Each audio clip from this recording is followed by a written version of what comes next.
back to IT Toots, the channel where I teach you how to IT too. In today's tutorial, we're going to be disabling SELinux, followed by disabling Firewalld. All the commands that I'll be running are available on my GitHub page.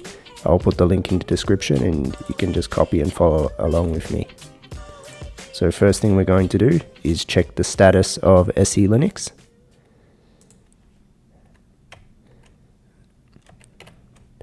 So you can just paste the command and we can see on the first line SELinux status is enabled. So in that case, to disable SELinux, we need to edit this SELinux file. So copy the first part and just paste it in.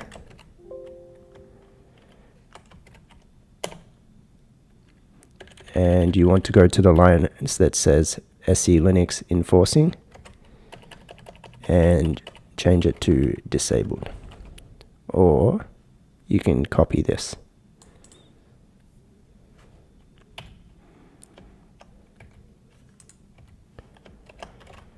and then we just save and exit the file and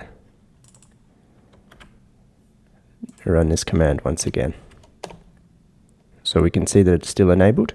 So next up we will just perform a reboot. Okay, so you can just push up and we run SE status again, and now we can see SELinux is disabled after the reboot.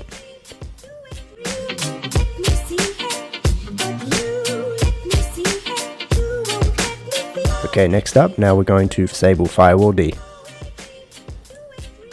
So first part is we just copy the first command. This will check the current state of the firewall. Alright, so we can see the result is running. The next part will stop the firewall.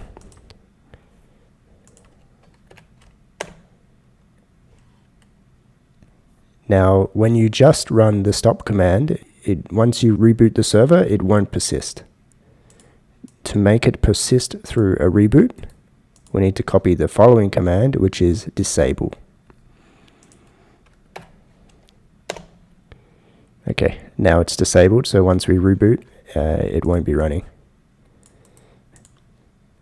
And now you can check the current state. The current state is not running, but just to prove that it will last a reboot, let's reboot it and see what happens.